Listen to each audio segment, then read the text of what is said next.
Quer duplicar o valor da sua assinatura? Agora assinar o Observador dá acesso a todos os conteúdos e benefícios e ainda há uma anuidade ACP Bronze grátis. Terá vantagens que vão desde plano de saúde gratuito a descontos em combustível. Esta é uma assinatura que vale por duas. Assine hoje em observador.pt com 45% de desconto.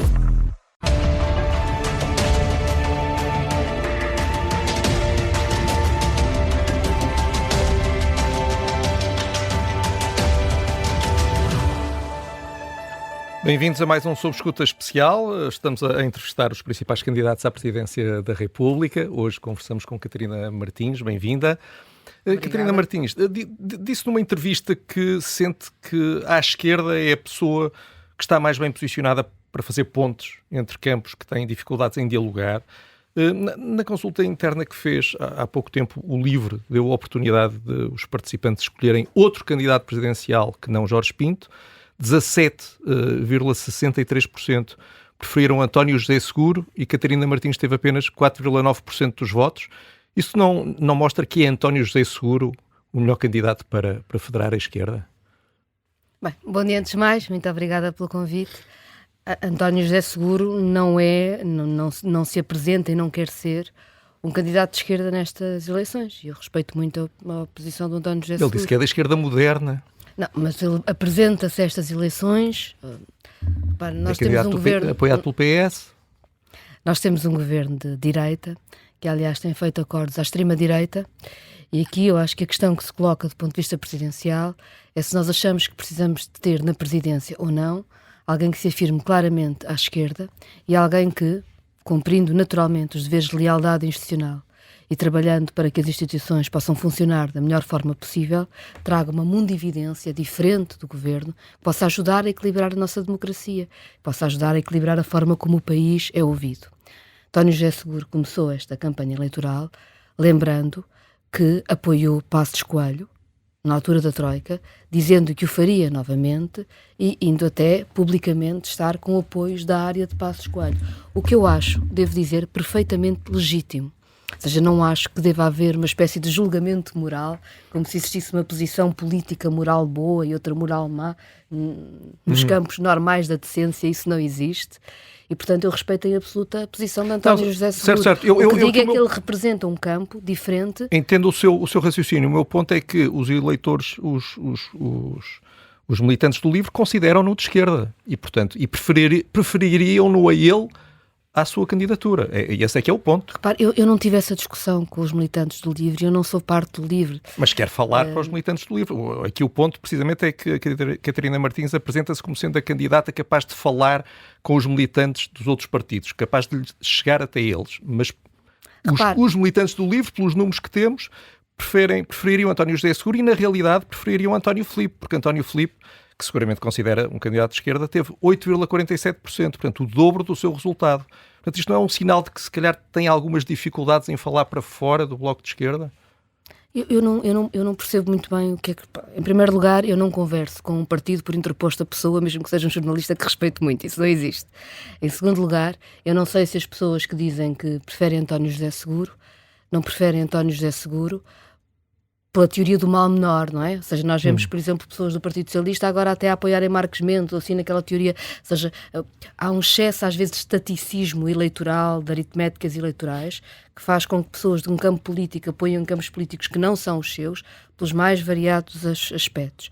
Há também, às vezes, disputas que têm a ver com campos partidários e que não têm a ver, na verdade, com a ideia de presidência da República. E tudo isso é legítimo que exista, tudo isso são debates legítimos, não são o meu. Eu não estou a falar para uma fronteira partidária ou para um partido, nem acho que haja algum partido que seja o dono da forma como a esquerda se entende, faz pontos ou não faz pontos. Não existe isso. Sim, mas aqui a voz é dos militantes, não é do partido. Daí a minha pergunta. Eu também não percebo a diferença entre militantes e partido, mas... Ou seja, não é uma direção partidária, não é a direção do LIVRE que está a tomar uma decisão, são os militantes do LIVRE que estão a votar para dizerem quem prefeririam. E a Catarina Martins é dos candidatos à esquerda a que ficam em último lugar. Daí a minha pergunta sobre se isto mostra que pode ter alguma dificuldade em falar, nomeadamente, para os militantes e eleitores do LIVRE. É só esse o ponto. A minha resposta é que não significa nada. E as últimas... Teve umas eleições europeias onde foi candidata agora recentemente, mas quando era líder do Bloco teve resultados mais modestos. Nas legislativas teve 4,4% quando foi líder do Bloco. Sente que já conseguiu ultrapassar as dificuldades que teve na altura para falar para o eleitorado de esquerda? Eu não vejo a política dessa forma, ou seja, estamos mesmo, digamos assim, em universos diferentes a olhar para estas presidenciais. Eu acho que a esquerda está toda ela a atravessar enormes dificuldades. Uns partidos podem ter melhores resultados, outros piores, mas toda a esquerda encolheu imenso em Portugal. E pior do que encolher imenso do ponto de vista dos resultados eleitorais, encolheu imenso do ponto de vista do debate, ou seja, das ideias que estão em cima da mesa. E isso é muito preocupante. Temos um país que está a fazer o debate político quase sempre nos termos da direita e mesmo da extrema-direita. E a política não é um resultado eleitoral. A política é a disputa que nós fazemos sobre a sociedade que nós queremos ser, sobre como é que nós nos vemos como comunidade. E eu acho que a minha experiência muito concreta, a ter feito pontes com esquerda muito diversa, que aliás não foi determinada por militantes de um partido, mas até por uma força popular que no país tinha essa esperança e quis isso, essa experiência me dá condições que mais ninguém tem. Está a referir-se que aos anos da Troika, a movimentação, é isso? Sim, e ao que aconteceu que permitiu que 2015 fosse possível e que permitiu depois também uma experiência muito concreta no desenho de políticas públicas, na discussão com as pessoas que em Portugal mais sabem sobre as questões do Estado e que têm um pensamento que eu acho que é um pensamento à esquerda, se quiser um pensamento até abrangente, não de um campo da esquerda estritamente partidário, mas do campo das pessoas que consideram que a democracia tem a obrigação de fazer o equilíbrio para permitir que a dignidade do trabalho seja respeitada, tem a obrigação de garantir serviços públicos que funcionam para toda a gente, que a democracia tem que ser esse campo de oportunidade, de desenhar a comunidade, desenhar soluções para toda a gente. Eu sou a pessoa que tem essa experiência, que o fiz e que me proponho a fazer novamente, de uma forma diferente, porque as presidenciais não são legislativas. E eu não sei se participou nas conversas para convencer Sampaio da Nova a avançar agora. Marisa Matias, na convenção do Bloco, disse ao Observador que essas conversas não correram bem, não foram bem conduzidas. O que é que falhou? Não faço a mínima ideia. Não falou com Sampaio da Nova? Não sabe o que é que falhou para isto não ter... Eu gostava muito de falarmos das presidenciais, confesso que ainda não chegámos lá, mas eu espero que se consiga chegar nesta entrevista. Então não estamos a falar da tentativa de chegar à esquerda e do que é que correu mal para não haver um candidato único à esquerda? Sabe o que é que correu mal? Sabe porque é que Sampaio da Nova não quis avançar? Eu não cobro a ninguém o ter-se apresentado às eleições ou não. Nós estamos em eleições presidenciais com os candidatos que temos e podemos querer falar do que temos em presença ou não, e falar do que se propõem, do que é que representam, do que querem fazer, ou falar de outra coisa qualquer. Eu tenho um enorme respeito pelo Sampaio da Nova. Fui das pessoas que achou que uma candidatura do Sampaio da Nova podia ser muito interessante para o país e muito interessante à esquerda neste momento. Aliás, é público, eu disse-o, eu não apresentaria candidatura, nem tinha sequer pensado na candidatura, porque confesso que estava com uma enorme esperança que Sampaio da Nova avançasse, estava aliás convencida que Sampaio da Nova avançaria. E não sou diferente de muitas pessoas da área do Bloco de Esquerda, de muitas pessoas da área do LIVRE, algumas pessoas até da área do PCP e até de muitas pessoas da área do Partido Socialista que partilharam esta ideia. Não foi possível. Respeito em absoluto o direito a Sampaio da Nova a tomar a sua decisão. A partir dela é preciso construir outras soluções. É tão simples quanto isso. E Catarina Martins falava aí há pouco, se não entendi mal, de algum saudosismo até do período da geringonça, creio que era isso que se referia. Recentemente Pedro Nuno Santos escreveu num artigo para assinalar os 10 anos da geringonça e reconheceu que a esquerda não esteve bem nas políticas migratórias. Segundo ele, o país não estava preparado para receber mais de 1 milhão de pessoas em cerca de meia dúzia de anos. Concorda com isto? Não. Eu não poria assim. Em primeiro lugar, só dizer que eu não tenho saudosismo, mas aprendo. Ou seja, acho que há uma diferença entre ter saudosismo ou aprender com o país, com o que se faz em cada momento. E eu tenho a firme convicção de que, já o disse aliás e repito, a esquerda não reganha um espaço político, não conquista um espaço político por afirmar uma espécie de autoridade moral política democrática. A esquerda pode reganhar espaço político se souber dar respostas concretas à vida das pessoas. E, na altura, lutou-se por respostas muito concretas, de salário, de pensão, de resposta a problemas reais que o país tinha, e resolveram-se imensos problemas. Entre 2015 e 2019, aliás, mudou-se os termos também do debate da política. Vivíamos num tempo em que se dizia aumentar o salário mínimo em Portugal é impossível, a economia colapsa. Agora toda a gente acha que o salário mínimo tende a aumentar todos os anos e essa exigência foi conseguida na altura. Lembro-me de haver quem dizer era o que mais faltava se o filho de um banqueiro pode ter manuais escolares gratuitos na escola. E com base neste argumento, negavam-se os manuais escolares gratuitos a toda a gente. E quando começava o ano, uma família que tivesse 2 filhos no ensino secundário estava a gastar 500 euros em manuais escolares. E isso acabou. E os manuais escolares hoje são gratuitos para toda a gente. Ou seja, em várias esferas da vida, mudou-se. Hoje discutimos se os salários e as carreiras da função pública são maus, e são, mas não discutimos cortá-los. Hoje discutimos se as pensões são ou não baixas e as generalidades são muito baixas, mas não discutimos cortá-los. Entre 2015 e 2019, a esquerda ganhou e a esquerda foi capaz de conquistar o país porque mudou em concreto a vida das pessoas. E essa é a aprendizagem que eu tiro, não é nenhum saudosismo, é saber do que se fez. Sobre a imigração, onde eu acho que há um problema de modelo, é de modelo económico. Nós não podemos ter um modelo económico que é baseado nos baixos salários e, quando a economia cresce, ficarmos muito chocados por termos imigração. Os imigrantes não são culpados do modelo errado da economia de Portugal. Portugal é que erra quando acha que pode ter uma economia baseada em baixos salários. Nós precisamos de imigração para a nossa economia, como todos os países da Europa. E, portanto, é bom, aliás, abandonar as ideias de que podemos viver em ilhas. Mas é verdade que há uma certa pressão migratória em determinados setores e uma pressão migratória que põe as pessoas que imigram para Portugal numa situação de enorme fragilidade porque feita de setores que pagam muito pouco.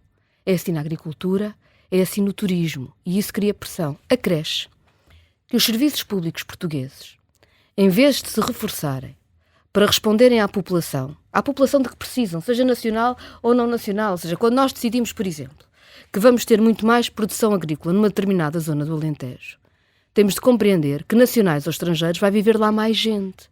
O que quer dizer que os serviços públicos têm de ser capazes de responder à população que realmente lá habita e não à população que habitou há muitos anos. O não ter feito isso, o não ter tido a capacidade, ter os serviços públicos fortes para responder, criou problemas. Para mim, um exemplo que eu acho que fica claro na cabeça das pessoas é: eu estive há uns anos com trabalhadores agrícolas no Alentejo, imigrantes que não falavam português. E uma das coisas que me diziam é que queriam aprender português. Porquê é que eles não aprendiam português? Porque os cursos de português que eram oferecidos eram nas horas em que eles estavam a trabalhar. E pior do que ser nas horas em que eles estavam a trabalhar, nos meses das colheitas. Ou seja, não só era num horário impossível, como era nas alturas em que eles estavam mais cansados, exaustos. E como qualquer um de nós sabe, se estiver exausto, não consegue estar a aprender ao mesmo tempo. É impossível. Como é que Portugal, se precisa das pessoas para a economia, não se organizou para fazer coisas tão básicas como permitir que as pessoas aprendessem português fora das horas de trabalho e na altura em que o pudessem fazer? E eu acho que Pedro Nuno Santos, ao não fazer a pergunta assim, e ao fazer a pergunta de outra forma, tenta a via mais simples, digamos assim, vai mais ao encontro do senso comum que a extrema-direita foi plantando no país, mas com que eu não concordo. Ele dá o exemplo das creches. Ele diz que, por exemplo, as creches dá um exemplo de um dos serviços do Estado que está pressionado pelo aumento da imigração. Mas repare, as creches já estavam pressionadas antes. As minhas filhas são adultas e eu tive que pagar creche, porque não havia creche pública. Ele aqui está errado nesta observação. Não estou a dizer que está errado. Está a ceder se fosse, vamos colocar a questão assim, se fosse alguém do PSD ou do CDS ou do Chega, do PSD ou do CDS a dizer isto, a Catarina Martins ia dizer que estava a ser influenciado pelo discurso do Chega. Nós temos dois problemas aqui. Pedro Nuno Santos está a ser influenciado pelo discurso do Chega. Nós temos um problema. Eu não li o artigo do Pedro Nuno Santos, confesso. E, portanto, não vou dizer coisas muito determinadas sobre o que está lá escrito, porque, aliás, pode haver descontextualização das minhas palavras ou das dele e criar criar pretensos problemas onde eles não devem existir. O que eu digo é, eu teria muito cuidado com todas as afirmações que parecem colocar um ónus sobre o que se passa nas pessoas e não questionam o modelo de economia que nós temos. Muito bem, está percebido, Catarina Martins, para conseguirmos ir a mais temas. Íamos passar agora, digamos assim, para uma área de mais dos poderes presidenciais. O Jorge Pinto, nós não temos uma opção com o livro, mas já vai perceber, anunciou que dissolveria o Parlamento no caso da direita fazer uma revisão drástica da Constituição. Faria o mesmo? Eu percebo o receio, percebo que a preocupação é muito justa, não percebo exatamente qual é a proposta, mas seguramente, entretanto, terei a oportunidade de perceber melhor. O que Jorge Pinto diz é que, caso a direita fizesse uma revisão drástica da Constituição, que ele dissolveria o Parlamento por considerar que... Não, eu percebo a ideia política, não, ou seja, do ponto de vista formal é que eu não sei exatamente como é que isso pode ser feito. A ideia política eu percebo e, como digo, acho que... Não tinha respaldo constitucional, não consegue perceber como é que tem respaldo constitucional. Pode ter, eventualmente, é um pouco complexo, não sei. Tenho humildade suficiente para perceber que a ideia política... Eu percebo a preocupação política, percebo a bondade da ideia, percebo a necessidade absoluta de defender o equilíbrio de um Estado de Direito democrático. Não sei exatamente, do ponto de vista formal, qual é o mecanismo e, portanto, também não... Mas que, repare, também não sou eu que proponho isso, portanto não sou eu que tenho que explicar o mecanismo, embora perceba a bondade política da ideia. Jorge Pinto, e esta, prometo que é a última que cito, Jorge Pinto, também disse Pode que... citar às vezes se quiser, não tem se Chega problema. conseguisse uma maioria absoluta, teria mesmo de lhe dar posse para cumprir a Constituição. Nesse caso, Catarina Martins daria posse a André qualquer Ventura? Presidente da República tem que dar posse à maioria, ao Governo como que tem a maioria parlamentar. O que eu digo e repito é que se eu for eleita à presidência da República, o Chega nunca terá votos para chegar a um governo, porque quer dizer que a esquerda está a fazer o seu trabalho. Não é necessariamente igual. Em 1991, por exemplo, Mário Soares venceu as presidenciais em janeiro com 60% dos votos e a 6 de outubro do mesmo ano, Cavaco Silva venceu as legislativas com mais de 50%. Eu peço imensa desculpa, tenho enormes divergências com Cavaco Silva, tive a vida toda, faço parte da geração que lutou contra as propinas, que teve de fugir das cargas policiais que Cavaco Silva ordenou contra nós.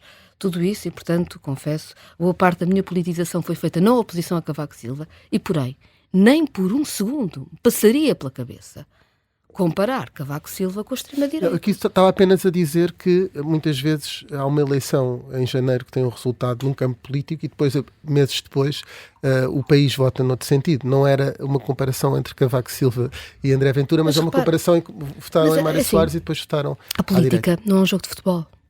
Isto não é um campeonato em que uma vez ganham um clube e outra vez ganha outro. É uma disputa sobre as ideias do país, a ideia da comunidade. E se nós tivermos uma presidente da esquerda, quer dizer que foi feito o caminho suficiente nesta comunidade nacional que somos, para que as ideias xenófobas, misóginas, as ideias do ódio, as ideias que dizem a quem é miserável, que se puser, que se esmagar quem está pior fica melhor, quer dizer que essas ideias foram combatidas e que essas ideias não terão votos suficientes para ser governo. Não quer dizer que no espectro da decência, no espectro da democracia, não possa ganhar um partido que tem outra visão do país. Mas isso são coisas completamente diferentes. Nós não devemos comparar o incomparável. Porque comparar o que é incomparável deteriora o que é o próprio sentido da democracia. Catarina Martins lembrou numa entrevista que o presidente Jorge Sampaio recusou alguns ministros por considerar que podiam criar problemas graves ao país, no caso nos compromissos internacionais. Se fosse presidente, admitia recusar ministros apresentados pelo Chega? Sim. E que, enfim, critérios é que usaria? Imagino, há um partido que na Assembleia da República lê apelidos de crianças que acha que não cabem na escola. A escola na democracia, conforme a Constituição da República Portuguesa, é para todas as crianças. Acha que pode ser Ministro da Educação. Há um partido que diz na Assembleia da República que quando há um abuso policial terrível que caracteriza os agentes que o cometeram, naturalmente, e não as forças de segurança como um todo, de matar uma pessoa inocente, diz-nos que devem chegar mais vezes e atirar primeiro e perguntar depois, acha que pode ser Ministro da Administração Interna. A defesa do Estado de Direito Democrático é o quê? Mas na prática isso não significa que recusaria todos os ministros do Chega? É possível. Ou até o primeiro-ministro, que seria, em princípio, André Ventura, não é? Lá está, se for Presidente da República, Tenho a certeza que André Ventura nunca será Ou seja, o ponto é só dizer quanto melhor resultado eu tiver que nestas eleições, prática, mais longe estamos de alguma vez isso eu sei que não gosta de falar neste cenário, mas na prática, se o Chega tivesse então maioria para formar governo, na prática, Catarina Martins, enquanto Presidente da República, não lhe daria posse, não é? A não ser que percebe o absurdo desse cenário. A não ser que encontre nomes do Chega nós não que somos aceitasse. nós não somos um país de ódio. Eu percebo que há muita gente muito revoltada, há muita gente que vê a degradação das instituições e que, portanto, fica com uma espécie de... Aliás, é um sentimento que está estudado. Recentemente até estive na apresentação de um estudo a nível europeu que explica um pouco até como as jovens gerações, com a falta de perspectiva de virem a ter, nomeadamente os homens, porque lhes é, do ponto de vista, digamos assim, da nossa sociedade em que vimos, lhes é dito que o seu perfil de sucesso é um determinado perfil, mas depois o perfil que lhes é dado na sociedade de provedores à família, etc., é-lhes negado pelas perspectivas de salário e de carreira. E depois há um discurso de extrema-direita que lhes vem vender, é verdade, tu vais ter sempre um salário miserável, mas se pelo menos puderes ganhar mais do que a mulher que está ao teu lado, ou puderes ganhar mais do que uma pessoa que não é branca, tu que és branco, já tens algum sucesso na vida. Isto é o que está a ser vendido. Isto é o que tem de ser combatido. E eu acho que o nosso país não é feito assim. Eu acho que a generalidade das pessoas deste país não vivem com vontade de dizer, pronto, a minha vida é horrível, mas pelo menos é melhor que a do vizinho do lado. A maior parte das pessoas do meu país junta-se em comunidade para resolver problemas. E se nós, quando nos vamos a eleições, soubermos usar o melhor que temos para resolver problemas, vamos fazer. Há uma coisa que eu recuso. Eu não estou nestas eleições para discutir a inevitabilidade de um governo do Chega. Eu estou nestas eleições para defender a decência e a democracia em Portugal. E essa pergunta é uma pergunta que é feita vezes sem conta e é a pergunta para alimentar essa inevitabilidade. E eu recuso-la. Do ponto de vista jornalístico, tendo em conta a tendência... Dá audiências, é errada. Vai-se feita, voltar contra os jornalistas. Porque eu vos garanto que o primeiro alvo das forças autoritárias, das forças indecentes, das forças que não convivem com a democracia é a liberdade de imprensa, é a liberdade de expressão. O primeiro alvo são os jornalistas. Mas não é por causa das audiências, tem a ver com a tendência de crescimento, como deve imaginar. Um partido que cresceu da forma que cresceu em pouco tempo. E repare, o espaço que teve mediático é incomparável, quando estava a crescer, com o espaço mediático que tiveram outras forças políticas com mais força em determinados períodos. E isso é um fenómeno que está a acontecer por todo lado. É um fenómeno que eu sei que não vem necessariamente da imprensa tradicional, que começa, aliás, com a pressão que é feita por tecno-oligarcas que, na verdade, mandam na distribuição de conteúdos e que estão a promover esse tipo de forma dos conteúdos circularem. O que eu chamo a atenção é que a democracia não é só defendida pelos partidos, não é só defendida pelos responsáveis políticos que se candidatam a eleições da Presidência da República, ou seja qual for. A democracia é defendida por toda a gente. E acho que neste país nos está a faltar uma vontade de defender a democracia que venha também de jornalistas, que venha também de magistrados, que venha de todos os poderes que fazem a democracia. Porque a democracia tem muitos poderes e tem muito equilíbrio de poderes. Voltar retirando então do cenário, chega-se a perguntar-lhe se teria recusado algum dos ministros do atual governo que temos. Julgo que não. Porque não houve... Já ouvi, por exemplo, fazer duras críticas à Ministra da Saúde. E faço, com certeza. Não, o que digo é um Presidente da República tem de agir no quadro constitucional. A divergência política ou mesmo uma dúvida sobre as competências de um ministro não é condição suficiente. Ou seja, o Presidente da República não desenha o governo e, portanto, é preciso situações Jorge Sampaio limites chegou a recusar ministros da AD, daí também a pergunta. Jorge Sampaio recusou Paulo Portas para Ministro dos Negócios Estrangeiros por causa das diferenças profundas entre o que era o consenso da política externa portuguesa e o que defendia Paulo Portas na altura. Ou seja, não foi ministros em geral, estamos a falar daquilo que Jorge Sampaio leu como uma mudança. Paulo Rangel, por exemplo, na política externa, poderia colocar-lhe Eu acho que estamos dúvidas. a falar repare, há uma diferença entre a minha profunda divergência política e a leitura que eu faço daquilo que são as competências constitucionais e a atuação própria de um Presidente da República. Tem citado muito Jorge Sampaio, considera que foi o melhor presidente da democracia? Nossa democracia passou por várias fases e teve presidentes que foram importantes em várias fases. Jorge Sampaio é para mim um enorme exemplo pela forma como... por aquilo que foi, enquanto Presidente, mas também antes de ser Presidente da República, que acho que permitiu a presidência que teve, e depois de sair de Presidente da República. Jorge Sampaio fez, acho eu, uma transformação para a modernidade muito importante em Portugal, quando foi Presidente da Câmara de Lisboa. E eu sou do Porto, sou insuspeita, ou seja, mas a verdade é que a forma, ou seja... o amplo acordo que foi feito à esquerda em Lisboa teve repercussões não só muito claras para resolver problemas sociais em Lisboa, mas teve do ponto de vista das ideias, da abertura à cultura, à arte, impacto depois em todo o país. E, portanto, Jorge Sampaio fez um trabalho muito importante a mudar Portugal, a trazer Portugal para a modernidade. Enquanto foi Presidente da República, teve que tomar decisões muito difíceis, incluindo contra a vontade do seu próprio partido, e tomou-as, para defender a Constituição, para defender o Estado de Direito Democrático. Eu acho que isso foi muito importante. E também teve uma posição muito importante sobre a guerra do Iraque, uma guerra, como nós sabemos, com pretextos falsos, que tem, aliás, criminosos de guerra por julgar ainda, e que foi graças a Jorge Sampaio que nós não mandámos soldados morrer numa guerra que é crime de guerra e com pretextos falsos, e, portanto, a posição de Jorge Sampaio foi fundamental também aí. Falou sempre pela coesão. A ideia de comunidade em Jorge Sampaio é uma ideia forte, a maneira como ele olha para o país. E já depois de sair da presidência, usou, digamos assim, o legado próprio, o espaço próprio que um Presidente da República traz consigo, não para fazer ajustes de contas permanentes com o passado, como vemos, por exemplo, Cavaco Silva a fazer, que é um bocadinho confrangedor para todos nós, acho eu, mas pelo contrário trouxe esse legado para continuar a lutar por causas consideráveis justas. Lembramos-nos, por exemplo, na guerra da Síria, no acolhimento dos estudantes sírios, ou até, não sei se é um dos últimos textos, né, em que ele diz que a solidariedade não é facultativa, é o nosso dever. A forma de olhar a comunidade teve todo um percurso extraordinário. Tem ideia de porque é que na recandidatura de Jorge Sampaio o Bloco na altura apresentou o Fernando Rosas em vez de apoiar Jorge Sampaio? Tinha a ver com alguma avaliação diferente que o partido fazia do Não faço a mínima ideia, nem sequer era do partido na altura. Sim, não tive nesse perguntava-lhe debate, só se tinha ideia de se havia uma avaliação não mais ideia. negativa na altura. Um dos temas desta campanha está a ser o pacote laboral, e vai continuar, vem a greve geral. O Bloco, na sua liderança, isto sim foi na sua liderança, teve precisamente uma polémica laboral. O que aconteceu foi que, depois dos maus resultados nas legislativas de 2022, com a diminuição muito significativa da subvenção pública, o partido decidiu cessar 3 comissões de serviço.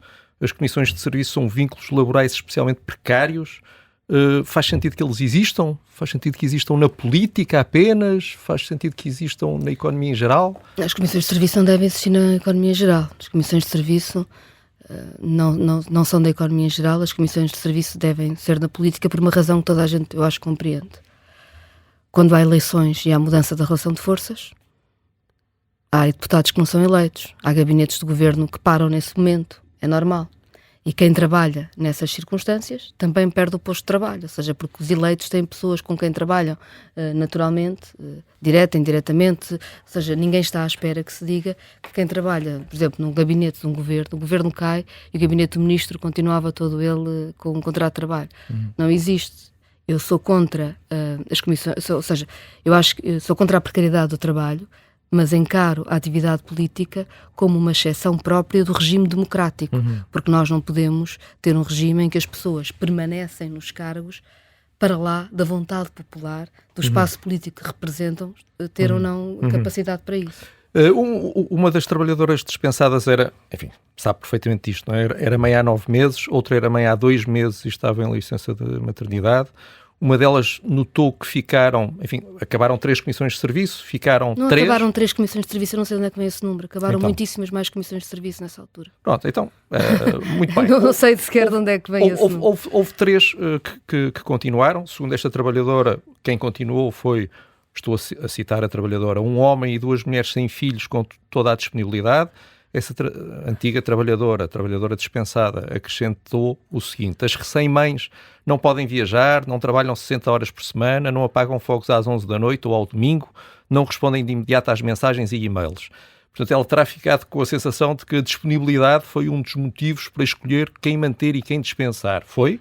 Lamento imenso que tenha ficado com essa... ou seja, repare, eu já falei sobre isso na altura, depois a seguir voltou outra vez, já li coisas absolutamente absurdas, sobretudo respeito muito as pessoas que se sentiram magoadas. Na verdade, nós não dispensámos as pessoas com tão pouco tempo de maternidade. O que nós fizemos foi as suas comissões de serviço acabaram e encontramos uma forma de lhes fazer um outro contrato para que não ficassem imediatamente numa situação de desemprego. Portanto, tiveram um tratamento que eu percebo que, para que seja duro na mesma, não estou a defender, mas diferente das outras pessoas, precisamente por causa da situação, terem sido mães há pouco tempo, a solução não foi o fim das comissões de serviço como foi para as outras pessoas. Mas elas continuaram a trabalhar? Durante algum tempo continuaram, nós encontramos uma solução, não foram substituídas por ninguém, por isso simplesmente nós elegemos muito menos pessoas, houve muitas comissões de serviço que acabaram. Mas continuaram a trabalhar? Eu devo dizer que eu trabalho todos os dias. Mas continuaram a trabalhar no partido?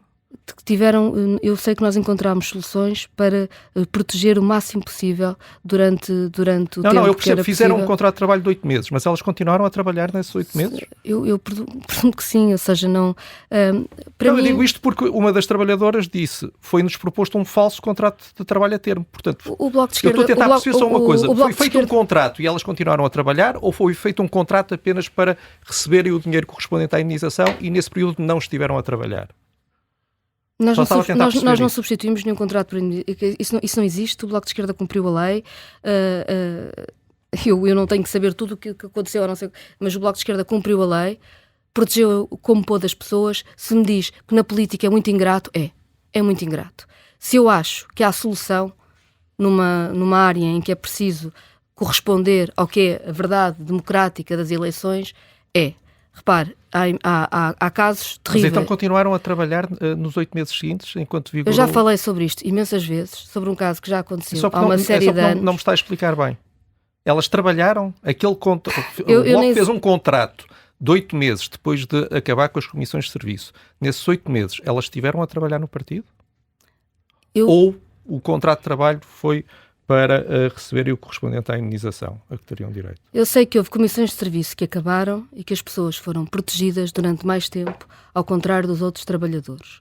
Acho que isso é importante, porque no Bloco de Esquerda nós cumprimos a lei e devemos cumpri-la e devemos também ter uma avaliação sobre as condições particulares das pessoas. Então verdade, não foi um falso contrato de trabalho a termo? É verdade que eu não trato diretamente e nunca tratei diretamente de contratação, e também é verdade que eu estou aqui como candidata à presidência da República e não para ser gestora de recursos humanos, que aliás nunca fui em nenhuma organização. Sim, mas que é um caso destes, uma polémica destas. Como já disse precisamente, já falou sobre este caso. Foi um caso difícil para o Bloco. Pensei que pudesse ter-se informado sobre isso. Foi sob a sua liderança, é a sua responsabilidade. Acho que empurrar isso para um diretor de recursos humanos... Não estou a empurrar para ninguém, mas estou-lhe a dizer que estou aqui enquanto candidata à presidência da República não para discutir o Bloco de Esquerda, que já expliquei longamente todo esse caso, que cada vez que se fala desse caso surgem mais 500 notícias falsas e as minhas palavras são sistematicamente alteradas. E confesso que depois, passados uns certos anos, uma pessoa começa a ficar cansada... Pode só pedir desculpa às trabalhadoras, é capaz de fazê-lo. Desculpe? Se pode pedir desculpa às trabalhadoras. As conversas que eu tenho com as pessoas são pessoais e tenho-as. Eu nunca precisei de um jornalista para ter conversas com militantes do meu partido. Pediu desculpas publicamente, Catarina Martins. Não, o caso não é esse. Mariana Mortágua pediu desculpa publicamente e convocou uma conferência de imprensa onde pediu desculpa, mas como os factos são relativos à sua liderança, poderia querer fazer o mesmo publicamente. O que eu fiz na altura está feito. Não é o observador que me diz o que é que eu devo ou não fazer. Eu falei sempre falei com as pessoas com quem trabalho. Aliás, registro que, enfim, continuam a aparecer números, etc. Pessoas bastante alteradas nas entrevistas, mas vamos para a frente. Números de quê? Até das pessoas que foram dispensadas dizem números à toa, ou seja, eu continuo a ler coisas extraordinárias, não faço a mínima ideia de onde é que vem. Nós aqui fomos absolutamente factuais e estamos a referir às 3 comissões de serviço, precisamente das pessoas que tinham sido recentemente mães. Eu nem sei de onde é que vem o número 3. Porque são 3 casos que as próprias pessoas publicamente falaram sobre o assunto. Para não sabemos se existiram mais, supomos que não. Não existiram 3 casos que... Não interessa. Não sei mesmo. É que eu não consigo mesmo perceber do que é que estão a falar. Mas está tudo bem. Que não se lembra e que não sabe. Não. Eu não sou como os banqueiros, como as comissões de inquéritos e não se lembram e não sabem. Eu lembro-me e sei. E do que eu me lembro e sei, digo que o vosso número é absurdo. Força. Vamos avançar num limite peca por escasso. Vamos avançar então para a defesa, porque é uma matéria naturalmente que o Presidente da República, no caso de vencer as eleições, passará a ser a Comandante Supremo das Forças Armadas. Neste momento, há forças portuguesas a cumprir várias missões no âmbito da NATO. Por exemplo, estamos no leste da Europa, em missões que pretendem reforçar a capacidade de dissuasão e resposta da NATO a uma eventual ameaça russa, precisamente. Vai tentar acabar com esses destacamentos ou acha que esses em particular fazem sentido? Repara, o Presidente da República deve ter a sua política externa articulada com o Governo. A participação de tropas portuguesas na NATO é um facto. A Constituição da República Portuguesa diz que deve haver uma dissolução dos blocos político-militares, e nós não podemos escolher quais são os artigos que gostamos ou não gostamos da Constituição. Portanto, acho que o objetivo deve ser a dissolução dos blocos político-militares, mas achando eu que esse deve ser o objetivo, não creio que caiba a um Presidente mudar de repente os compromissos que estão assumidos. Mas cabe-lhe, naturalmente, avaliar a forma como decorrem os compromissos. Se houver algum tipo de ataque russo, as tropas na região podem ficar em perigo. Está preparada para lidar com essa eventualidade? Também me preocupa muito uma outra eventualidade, que é o facto do único líder de um país que ameaçou países da NATO ter sido Donald Trump, que já ameaçou o Canadá e a Dinamarca. E, portanto, diria, se vamos por esse, teremos que estar preparados para tudo. Mas foi buscar esse assunto porque acha que Portugal deve estar preparado para se defender dos Estados Unidos, é isso? Não, porque acho que é tão provável um cenário como o outro. Eu levo a sério Donald Trump, eu levo a sério Vladimir Putin. Não sei porque é que às vezes só se leva a sério um, eu levo a sério os dois como perigos. E coloca-os no mesmo patamar? Não sei se os coloco no mesmo patamar, mas repare, neste momento são objetivamente aliados no que estão a tentar impor à Ucrânia. Repare, Donald Trump está a tentar impor à Ucrânia uma dupla via de pressão sobre o país, uma via em que os obriga a aceitar a perda territorial que a Rússia já impôs e uma via em que os condiciona, do ponto de vista económico e do ponto de vista político, a sua soberania. Portanto, o acordo de paz que Donald Trump neste momento está a tentar pressionar na Ucrânia é um acordo de paz que o que faz é que Putin ganha tudo o que quis com esta invasão. E, portanto, eu acho que é importante nós começarmos a perceber que este problema existe e é real. Sim, achas que parece que Donald Trump é tão responsável pela agressão à Ucrânia como Vladimir Putin? Mas parece-lhe que é. A maneira como está... Não, estou a dizer no acordo de paz. Quem invadiu a Ucrânia foi a Rússia. Eu nunca me engano sobre isso. E eu bem sei que nunca me engano e nunca me enganei sobre isso. O Bloco de Esquerda tem tido para o PCP, de facto. Se houver um ataque russo a um país da NATO e a Aliança a ativar o famoso artigo 5º, segundo o qual um ataque a um país é um ataque a todos, aceita enviar, nesse caso específico, tropas portuguesas para a zona de conflito? Em abstrato não se pode fazer decisões. Nós estamos a falar de decisões de mandar pessoas morrer. Não é em abstrato, isto não é um jogo de computador. E, portanto, é preciso saber em concreto do que é que se está a falar. Mas não exclui essa possibilidade, dependia um bocadinho dos termos As tropas portuguesas já tiveram em cenários muito complicados. E já tiveram em cenários muito complicados que eu considerei justíssimos e já estiveram em cenários muito complicados que eu considerei errados. Aqui neste caso específico era se houvesse um ataque no leste, porque é uma coisa que pelo menos não é assim tão improvável, se estaria disponível repare que eu acho mesmo que estas matérias são matérias que precisam do concreto, não é mesmo um jogo de computador, são mesmo vidas das pessoas, estamos a decidir. Ou seja, às vezes há uma certa leveza da forma como se fala disto, não é? Estamos aqui todos sentados a dizer agora vamos mandar tropas para aqui, se for preciso, ou para lá. Não é assim, são vidas das pessoas.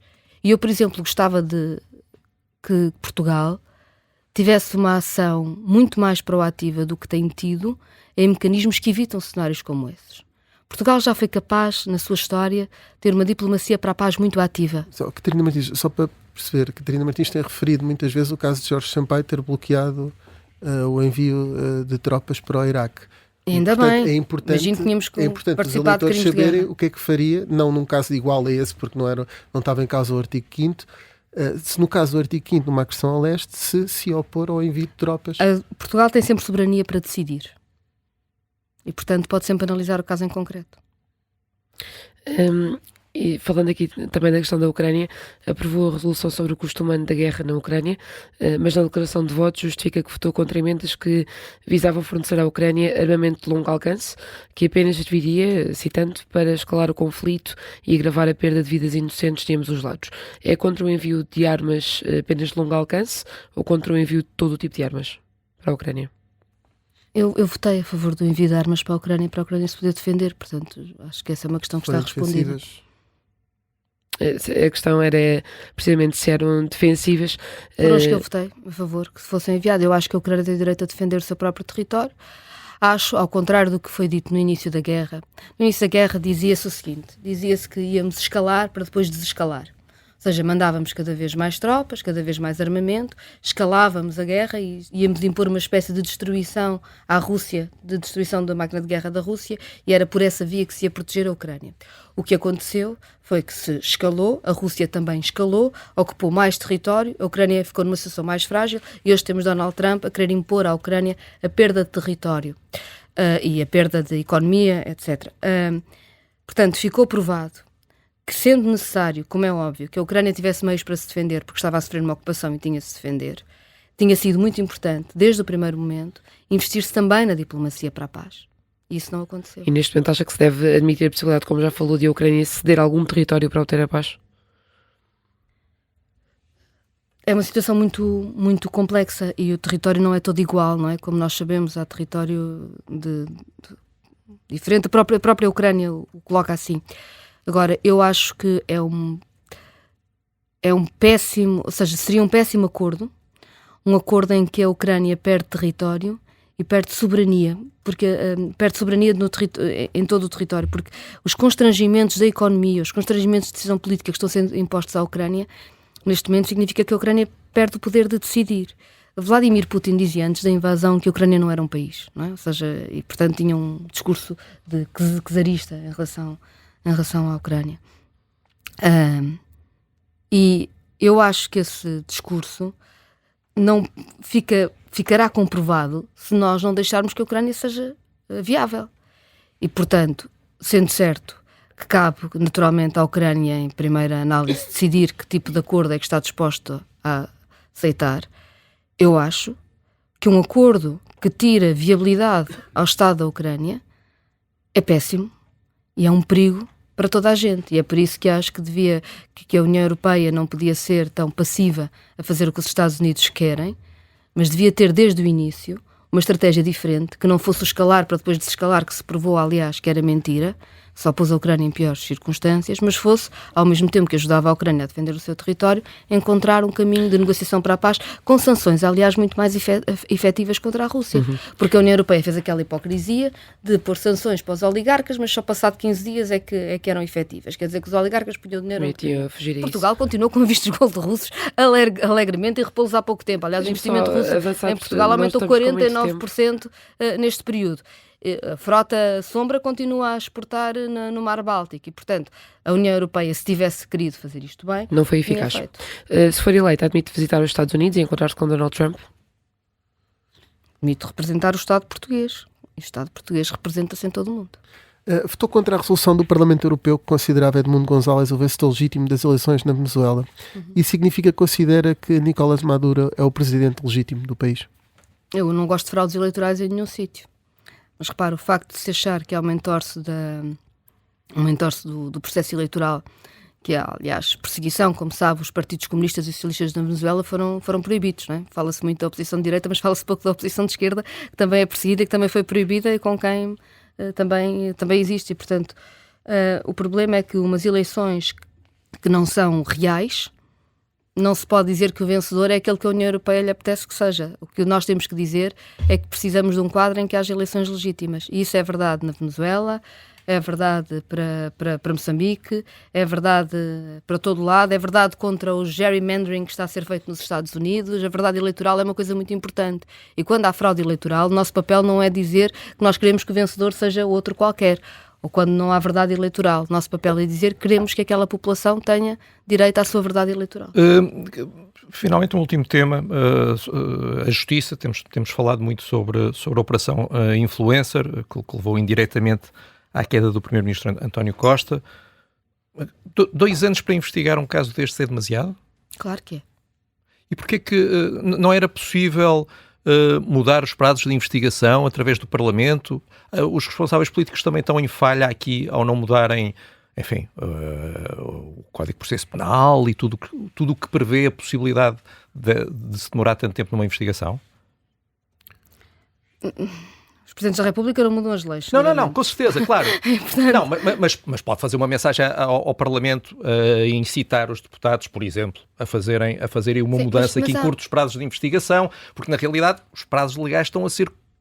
Isto não é ilegal, não é? Os prazos estão a ser cumpridos. Portanto, se calhar o que estaria em causa seria uma mudança na lei, ou não? Há coisas que não têm a ver com mudança na lei, têm a ver com a própria estratégia de investigação que é utilizada. Eu sou muito crítica, por exemplo, da ideia de megaprocessos, em que se tenta sempre fazer um quadro geral de tudo o que possa correr mal para processar uma espécie de... Vamos processar todo o sistema, digamos assim, e depois nunca se condena por nenhum crime concreto e as coisas arrastam-se durante muito tempo. Mas acha que é uma questão de uma estratégia errada de investigação ou há motivações... Algumas pessoas insinuam ou dizem mesmo que há motivações políticas por trás de algumas ações do Ministério Público? Às vezes fica com esse receio ou não? Eu acho que o Ministério Público precisa de dar provas da sua capacidade de fazer o seu trabalho de uma forma transparente e de uma forma em que a Justiça faz o seu trabalho, sem ser condicionada pela política e sem querer condicionar a política. E nós estamos a viver um momento muito complicado e algo com o país, com o Ministério Público. Eu tenho dito, aliás, que acho que o Procurador-Geral da República ganhava em ser cuidadoso sobre essa matéria, acho que não tem sido. E também acho que o Conselho Superior do Ministério Público ganhava em mostrar a sua capacidade de atuação, de autonomia, de exigir o bom funcionamento do Estado de Direito Democrático. Mas fazendo uma avaliação hoje, tem que ser hoje, porque hoje é que nós estamos a tentar perceber como é que olha para isto. Eu pensei que a decisão não seria agora, mas se fosse Presidente e se desse neste momento a necessidade de decidir por uma eventual recondução, eu pensei que a questão da recondução dos Procuradores-Gerais da República tem sido muito discutida, mas enfim, vamos admitiria uma recondução do atual Procurador-Geral da República ou acha que ele não tem estado à altura do que é exigível? Está em início de mandato. Acho que temos que observar bem o mandato como um todo. Eu acho que há algumas... Dá-lhe o benefício da dúvida, ainda? Eu acho que é preciso que se dê garantias de que o Ministério Público pode funcionar de forma autónoma e que compreende a delicadeza do momento que vivemos. Eu acho que expressões como prenda de Natal ao Primeiro-Ministro, por exemplo, mesmo que tenham sido ditas sem nenhum significado particular, não mostram esse cuidado que temos de ter. E nós vivemos num momento em que estamos mesmo a pisar gelo muito fino no que diz respeito ao bom funcionamento do Estado de Direito Democrático. E eu acho que era importante que o Sr. Procurador tivesse a noção clara disto. Catarina Martins, muito obrigado. Foi mais um Sob Escuta especial. Nós estamos a entrevistar os principais candidatos às eleições presidenciais de 2026. Voltamos em breve.